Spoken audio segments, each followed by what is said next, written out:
చూస్ country delight, live better. ఇప్పుడే country delight యాప్ని download చేసుకోండి.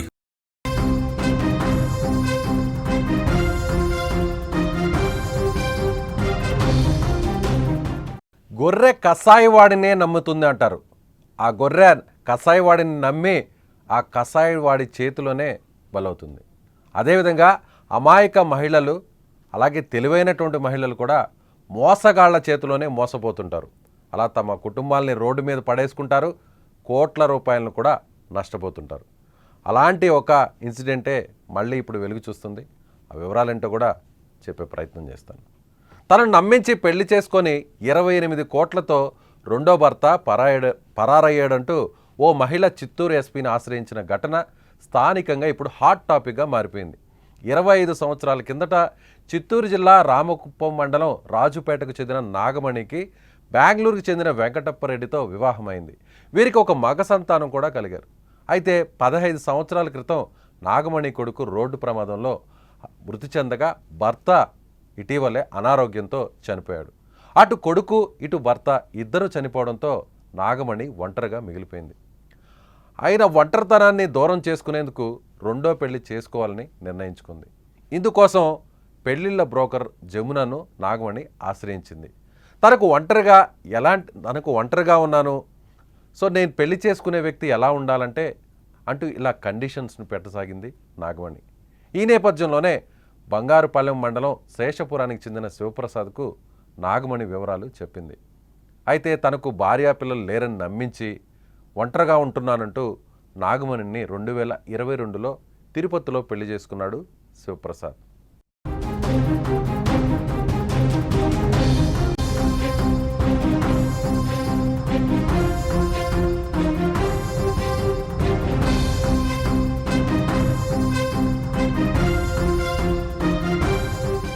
అలా పెళ్లి చేసుకున్న శివప్రసాద్ తనకు భార్యాపిల్లలు ఇద్దరూ లేరు, వాళ్ళిద్దరూ చనిపోయారు, నేను ఒంటరివాడిని, నువ్వు ఒంటరివాడివి, ఇద్దరం సంతోషంగా ఉంటాం, నిన్ను ఎంతో సంతోషంగా చూసుకుంటానంటూ నమ్మించి మోసగించ స్టార్ట్ చేశాడు.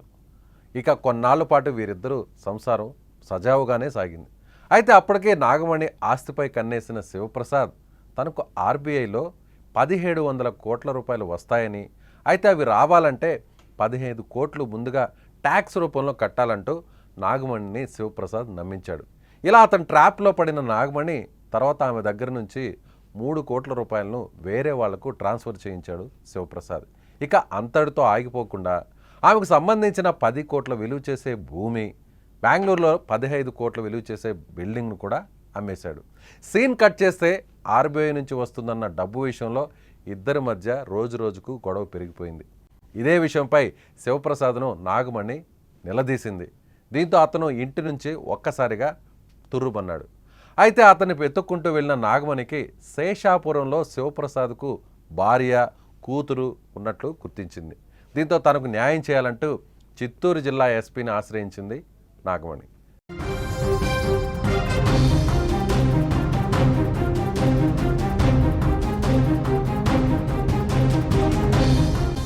ఇక్కడ ట్విస్ట్ ఏంటంటే నాగమణి వయసు 50 సంవత్సరాలు, శివప్రసాద్ వయసు 40 సంవత్సరాలు. అంటే వీరిద్దరి మధ్య 10 ఏళ్ళు తేడా ఉన్నా కూడా భార్య చనిపోయింది, పిల్లలు కూడా చనిపోయారు. కరోనా సమయంలో కుటుంబం ఒక రకంగా భార్య పిల్లలు చనిపోవడంతో అతడు కూడా ఒంటరయ్యాడు. అలాగే నాగమణి కూడా తన భర్త చనిపోయాడు, కుమారుడు కూడా చనిపోవడంతో నేను కూడా ఒంటరయ్యాను, అలా ఇద్దరం బాగుంటాం, నన్ను చాలా బాగా చూసుకుంటాడంటూ మ్యారేజ్ బ్రోకర్కి ఈ విషయాన్ని చెప్పింది. తాను పెళ్లి చేసుకోబోయే వ్యక్తి తనకంటే వయసులో చిన్నవాడై ఉండాలి, అలాగే తనకు భార్య పిల్లలు ఇద్దరు కూడా ఉండకూడదు, అప్పుడే అతను నన్ను ఎంతో సంతోషంగా చూసుకుంటాడు. అతను పేదవాడైనా పర్లేదు, ఏ ఉద్యోగం చేయకపోయినా పర్లేదు, నా దగ్గర కోట్ల రూపాయల ఆస్తులున్నాయి, సో అలాంటి వ్యక్తిని చూడండి ఒక మ్యారేజ్ బ్రోకర్ని ఆశ్రయించిన నాగమణికి శివప్రసాద్ రూపంలో ఒక మోసగాడు పరిచయమాడు. ఆ శివప్రసాద్ నాకు భార్య లేరు, పిల్లలు లేరు, నిన్ను నేను ఒక దేవతలా చూసుకుంటానంటూ పెళ్లి చేసుకున్నాడు. ఆ పెళ్లికి సంబంధించిన ఫోటోలు కూడా ప్రస్తుతం స్క్రీన్ మీద కనిపిస్తున్నాయి.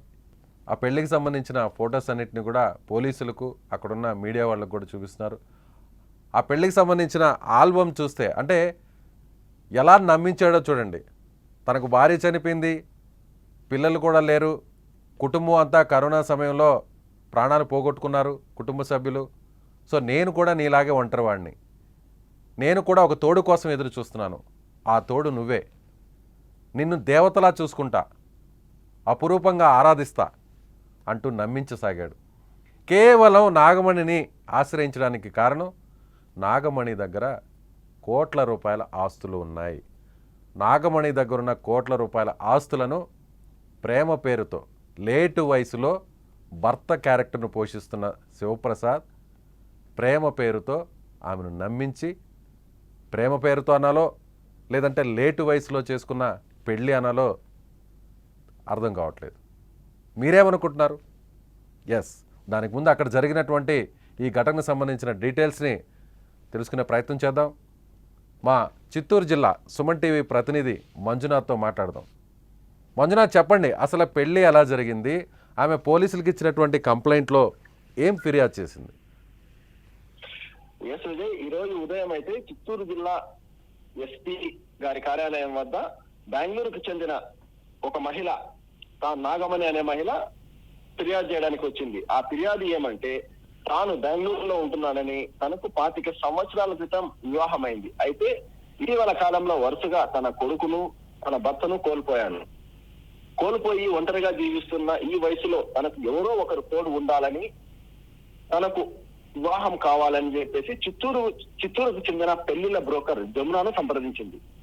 ఆ జమున అనే మహిళ చిత్తూరు జిల్లా బంగారుపాలెం మండలం శేషాపురానికి చెందిన శివప్రసాద్ అనే యువకుడు ఉన్నాడని ఆమెకు పరిచయం చేసింది. అయితే ఆ యువకుడు కాస్త డైరెక్ట్ గా నాగమణితో మాట్లాడి, ఈ పెళ్లిల బ్రోకర్ ఎవరైతే ఉన్నారో జమునాను పక్కకు పంపించేసి డైరెక్ట్ గా అతనే నాగమణితో కాంట్రాక్ట్ లేక వచ్చి 2022 సంవత్సరం అక్టోబర్ 28వ తారీఖున కర్ణాటకలోని చిన్న తిరుపతిలో వివాహం చేసుకున్నాడు నాగమణిని. వివాహ సమయంలో శివప్రసాద్ నుంచి అతని తండ్రి, అతని అన్న ఇద్దరు వివాహానికి హాజరయ్యారు. కరోనా సమయంలో తన భార్య చనిపోయిందని చెప్పేసి దొంగ సర్టిఫికెట్ కూడా నాగమణికి చూపించి పెళ్లికి ఒప్పించాడు. పెళ్లి సమయంలో నాగమణి తరఫున బంధువులు దాదాపు ఎవరు హాజరు కాలేదు. ఎందుకంటే ఈ వయసులో ఆమెకు పెళ్లి చేసుకోవడం వారి కుటుంబ సభ్యులకి ఎవరికి ఇష్టం లేదు. సరే, పెళ్లి చేసుకునేసింది అని చెప్పేసి వారు వదిలేశారు. పెళ్ళైన తర్వాత 3 నెలల వరకు వీరి సంసారం సజావుగా సాగింది. అయితే 2023 జనవరి నుంచి ఈ శివప్రసాద్ అనే వ్యక్తి తనకు డబ్బులు అవసరమని, ఆర్బీఐ నుంచి తనకు వచ్చిన డబ్బులు ఆగిపోయాయని, దానికి దాదాపు 1700 కోట్ల రూపాయలు నాకు రావాలని, దానికి 17 కోట్ల నుంచి 20 కోట్ల రూపాయల వరకు చెల్లిస్తే ఆ డబ్బులు వస్తాయని ఆమె నమ్మవలికాడు. అయితే ఆమె నిరక్షరాస్యులు కావడంతో ఈయన చెప్పిన మాటలకు ఆమె నమ్మి విడతల వారీగా శివప్రసాద్ ఖాతాకు, అతని తండ్రి ఖాతాకు, అతని వదిన ఖాతాకు, అతని అన్న ఖాతాలకు డబ్బులు వేయడం స్టార్ట్ చేసింది. అయితే ఇటీవల కాలంలో భారీ మొత్తంలో డబ్బులు కావడంతో ఆమెకున్న పొలంను, కమర్షియల్ బిల్డింగ్ ను అమ్మివేసి ఆ డబ్బులు కూడా శివప్రసాద్కి ఇచ్చింది. ఎన్ని రోజులకైనప్పటికీ డబ్బులు రాకపోవడంతో నాగమణి తన భర్త శివప్రసాద్ ను, మన దగ్గర ఉన్న డబ్బులన్నీ అయిపోయాయి, ఇంకా మనం బ్రతకాలంటే నీకు రావాల్సిన డబ్బులు ఎప్పుడు వస్తాయని చెప్పి గట్టిగా నిలదీసింది. ఈ నేపథ్యంలో శివప్రసాద్ నాగమణి వద్ద గొడవలు స్టార్ట్ అయ్యాయి. అతను ఏం చెప్పాలో అర్థం కాక గత సంవత్సరం 2024 డిసెంబర్ నుంచి ఆమె కనపడకుండా అదృశ్యమైపోయాడు. ఇది అక్కడ జరిగిన వాస్తవం. Okay, right, thank you Manjunath. So ఇది మా ప్రతినిధి మంజునాథ్ చెప్తున్న దాని ప్రకారం ఒంటరిగా ఉన్న మహిళ తనకు తోడు కావాలనుకునింది, తన ఆలన పాలన చూసుకోవడానికి ఒక మగదిక్కు కావాలనుకునింది. కుటుంబ సభ్యులందరూ కూడా, బంధువులందరూ కూడా వారిస్తున్నా కూడా ఈ వయసులో 50 సంవత్సరాల వయసులో భర్త చనిపోయినా, కుమారుడు చనిపోయినా ఎలాగోలా బతకేయచ్చు. కానీ 50 సంవత్సరాల వయసులో వేరొకరిని పెళ్లి చేసుకోవడం కరెక్ట్ కాదని ఎంత వారిస్తున్నా కూడా వారి మాట వినిపించుకోకుండా మిగిలిన జీవితం అంతా కూడా, శేష జీవితం అంతా కూడా ఒక తోడు కావాలి, ఒక తోడుతో కలిసి బతకాలి, తనకంటూ ఒక మనిషి ఉండాలి అంటూ ఒక మ్యారేజ్ బ్యూరోని ఆశ్రయించింది. ఆ మ్యారేజ్ బ్యూరోలో ఉన్నటువంటి మీడియేటర్ జమున అనే మహిళకు తన గోడంతా వెళ్ళబోచుకుంది. తనకు కావాల్సినటువంటి భర్త ఎలా ఉండాలో చెప్పింది. తాను పెళ్లి చేసుకోబోయే భర్త కూడా అతనికి కుటుంబం ఉండకూడదు, భార్య పిల్లలు ఉండకూడదు. ఒకవేళ పెళ్లి చేసుకొని విడాకులు అయినా లేదంటే పెళ్లి చేసుకొని ఉన్నా కూడా అతనికి కూడా నాలాగే భార్య చనిపోయి ఉండాలి, పిల్లలు లేకుండా అన్నా ఉండాలి, ఒకవేళ ఉంటే వారికి కూడా చనిపోయి ఉండాలి.